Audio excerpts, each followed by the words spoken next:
हम यहाँ पे, मैं अनिल कुमार शुक्ला हूँ प्रतिभा बायोटेक से, और प्रतिभा बायोटेक भारत की एक ऐसी कंपनी है जो पिछले 5 साल से ज्यादा से ONBA कॉन्सेप्ट पे काम कर रही है।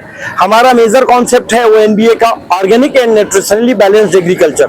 अभी हम जान रहे हैं कि 1 जून से 30 जून तक भारत सरकार खेती बचाओ अभियान को लेकर शुरुआत किया है, जिसके बारे में हम दशकों से प्रतिभा बायोटेक काम कर रहा है कि जैविक जो पार्ट है वो भूमि के लिए और संतुलित पौष्टिक खेती जो है वो फसल के लिए। इस परिप्रेक्ष्य में आप देख सकती हैं कि एक पौधा है जिसको 16 तत्वों की आवश्यकता होती है। किसान केवल NPK, जिसका रोल केवल 5% है, इस पे कॉन्सेंट्रेट करता है, जबकि कार्बन का रोल 40% है। आज हमको किसानों को ये जागरूक करना है कि जब तक 2 से 4% कार्बन खेत में नहीं रहेगा तब तक वो फसल कितना भी खर्च कर ले, कितना भी NPK डाल ले, वो अच्छा उत्पादन नहीं ले सकता। इसी परिप्रेक्ष्य में देखिए 30 साल पहले हमारी जो भूमि थी, हमको ये मालूम होना चाहिए कि जमीन में हम देखेंगे तो 25% हवा, 25% पानी और बाकी 50% सॉइल रहता है। एक कंपोजिशन काफी तेजी से खत्म हो रहा है। 30 साल पहले यदि हम देखें तो नीचे का टेम्परेचर जो 20 डिग्री तक जाता था और मिट्टी के कणों के बीच में पर्याप्त दूरी होता था।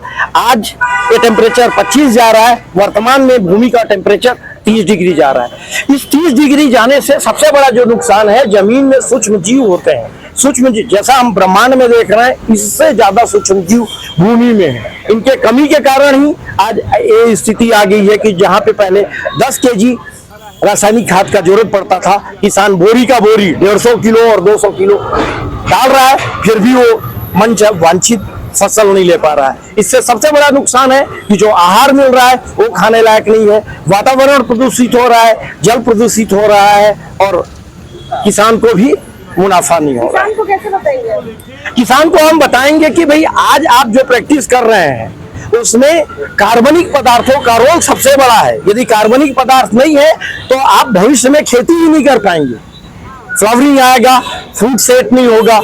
सबसे बड़ा चीज है किसान को सोचना पड़ेगा कि उनके बाप दादा जो जमीन उनको दे गए थे, आने वाली पीढ़ी को क्या वो जमीन वो देने जा रहे हैं। आज जमीन बंजर हो रहा है, बड़े बड़े ट्रैक्टर और इससे जुताई के कारण नीचे जमीन इतना कड़ा हो गया है कि उसमें यदि हम आज सजग नहीं हुए तो कल को भूखमरी चारों तरफ दिखेगी। कितना भी हम साइंटिफिक रूप में आए, लेकिन जब तक हम प्रकृति के साथ संतुलित व्यवहार करके नहीं चलेंगे, हम जीवन को बचा के नहीं रख सकते।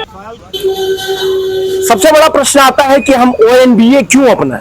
ONBA organic and nutritionally balanced agriculture की आवश्यकता बहुत जरूरत है, क्योंकि किसान NPK के ऊपर निर्भर करता है। वो नाइट्रोजन, फास्फोरस, पोटास बोरी का बोरी डाल रहा है, उसको नहीं मालूम यदि हम ज्यादा नाइट्रोजन डालते हैं तो क्या नुकसान है। पौधों की संतुलित वृद्धि होगी, फल फूलों में पैदावार में कमी होगी, तना कमजोर होकर गिर जाएगा और बहुत ज्यादा बीमारी और कीटों का प्रयोग होगा। इसी प्रकार DAP और फास्फोरस वाला यदि फर्टिलाइजर वो ज्यादा डालता है तो जिंक व आयरन का और अवशोषण अवरुद्ध हो जाता है, मिट्टी का pH असंतुलित हो जाएगा, पौधों की वृद्धि रुक जाता है और सबसे बड़ा वातावरण और जल का प्रदूषण होता है। तो निश्चित रूप से कृषि युग भूमि के 4 लक्षण बताए गए हैं। कार्बन का परसेंटेज 2 से 4 होना चाहिए, pH जो है 6.5 से 7.5 के बीच का होना चाहिए, मिट्टी का घनत्व 1.1 से 1.5 होना चाहिए और सबसे जरूरी चीज जो मित्र सूक्ष्म जीव है इनकी प्रचुरता होना चाहिए। इसके बाद